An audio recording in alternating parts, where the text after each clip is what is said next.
bonding nitong episode na ito. Talaga tinutuin-one ko na lang kasi magbibigay kami ng aming konting obserbasyon at pasasalamat na rin sa Can't Buy Me Love na talagang ilang gabi rin po kaming almost 150 episodes ang talagang tinapos po namin kahit nung nasa Amerika kami, Canada. Pag uwi namin dito, talaga nag-marathon kami ng mahigit isang buwan kami nasa Amerika at Canada. So, 30 episodes minarathon namin. Kasi mga 100 plus episodes. So anyway, congratulations sa bumubuo ng Can't Buy Me Love. Kasi nga nagtapos na po ito nitong Mayo. And napaka-positive naman din ng naging reception ng mga manonood doon sa Don Bell fans following. And pati na rin sa nabuo at biglang umusbong na tandem ng Snow Rin, itong pinaginampanan ni Maris Racal at saka ni Anthony Jennings, and with the rest of the cast na ang gagaling din naman po talaga. May mga konting observation lang po kaming napuna doon sa naging takbo ng kwento na although sa palagay naman namin ay hindi minadali kasi nga naging palaisipan, nagba-viral lagi yung tanong kung sino bang pumatay doon sa karakter ni Shaina Magdayaw na si Divine, na lahat na yata sa pamilya Chu ay itinuro na. Sorry sa mga hindi nakaka-relate po sa akin dito sa podcast na to, na mga hindi nakanood ikinikwento ko po yung Can't Buy Me Love. So sa mga pangyayaring ito, na hindi naman namin masasabing pinaikot-ikot tayo kasi maganda naman yung naging ending na si Bettina na ginampanan ng husay-husay na napakahusay na si Kayla Estrada. Wow! Kaya lang yung pag-twist kasi ng mga kwento, maayos naman. Ang galing-galing ni Wilson Chu na ginampanan ni Roel Santiago. Of course, si Agot Isidro na talaga dati pa namang siyang award-winning actress at napakahusay. Rufa Gutierrez is also good. Ina Raimundo, si Chris Villanueva na talagang sa umpisa hindi mo siya mapapansin sa umpisa ng episode nung teleserye, pero bandang ending umariba ng exposure. Of course, yung mga gumanap na anak mula kay Joao Constancia, si Albi Casino, and ito na nga si Maris Racal at saka si Anthony Jennings na ang husay-husay rin naman talagang bonggang-bongga. Isa ang tandem nila sa mga nagdala talaga at kumatak ng followers at mga viewers.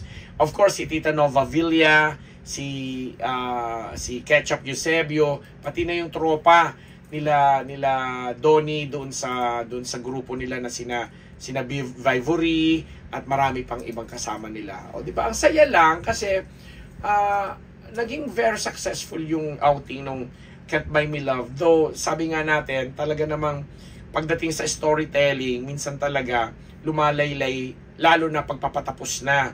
And naranasan at nakita din naman natin yan dito sa Can't Buy Me Love ng Don Bell. Nangihinayan lang kami kasi sana mas nasustain pa nila yung mas bonggang pasabog kung ano man yon. And yun na nga, medyo naging pilit sa amin ang dating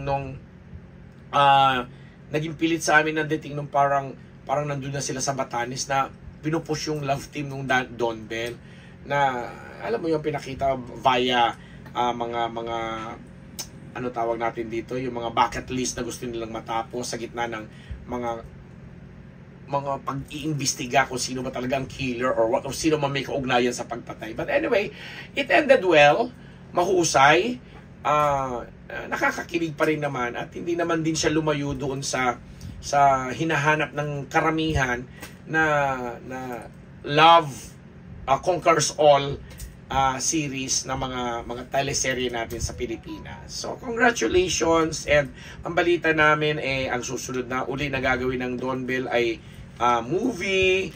Nag-iintay tayo ng update, and dun sa mga iba pang kasama doon, na-miss nila kasi for the longest time nga naman na-develop na yung magandang bonding nila, na nakitang-kita naman namin on screen kung gaano kung gaano sila nagmahalan, o di ba, and take care each other. Take care each other daw. Yun lang, congratulations, dahil isi-segue na namin ang kaback-to-back nitong episode na to, na may kinalaman naman kay Kim Chiu at saka kay Sian Lim, na nakakaloka lang dahil yung isang, hindi naman napatunayan nito, Donita, na di umano, si Sian Lim ay siya ang unang nagsabi or pinasabi niya kay Kim na meron na siyang bagong girlfriend at parang ikaw na Kim ang magbalita or something like that. Nasa tingin nga ng karamihan ngayon po abang pinopodcast namin ito ngayong third week ng May, parang ang feeling nila masyado na yatang nagagamit or ginagamit ni Sian ang naging issue sa kanila ni Kim Chiu. Kasi 'di ba, si Kim naman, to be honest and to be fair, nung napanood din natin yung mga panayam din sa kanya, lalo na kahit yung malalapit na kaibigan niya kagaya ni Dr. Vicky Bello, na tinanong siya tungkol dun sa naging estado nila ni Sian, wala rin naman talagang binanggit at walang minention at nakiusap pa nga si Kim na ano mo yun, i-let go na lang kung ano man yun. So, until nabalitaan nga natin na itong si Sian ay may ganitong emote, dahil siguro nga maligaya naman siya, alam natin bongga ang kanyang bagong karelasyon ngayon, habang itong si Kim ay wala rin naman inaamin pa or sinasabi sa kung anong estado na talaga nila ni Paula Avellino na kasama niya sa linlang na umeeri pa rin ngayon, at sa What's Wrong with Secretary Kim na natapos na yung taping last month pa, at pinag-uusapan ngayon ng trending nilang laplapan. O di ba, ikukwento ko yan sa susunod na episode.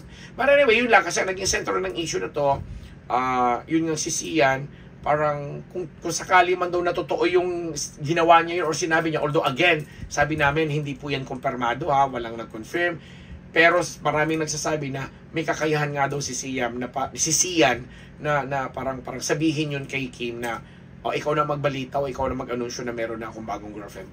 Medyo chararat lang ang dating sa amin. Chararat talaga, Pero bibigyan natin siya ng benefit of the doubt kasi sabi ko nga naman po, ito po ay chismis.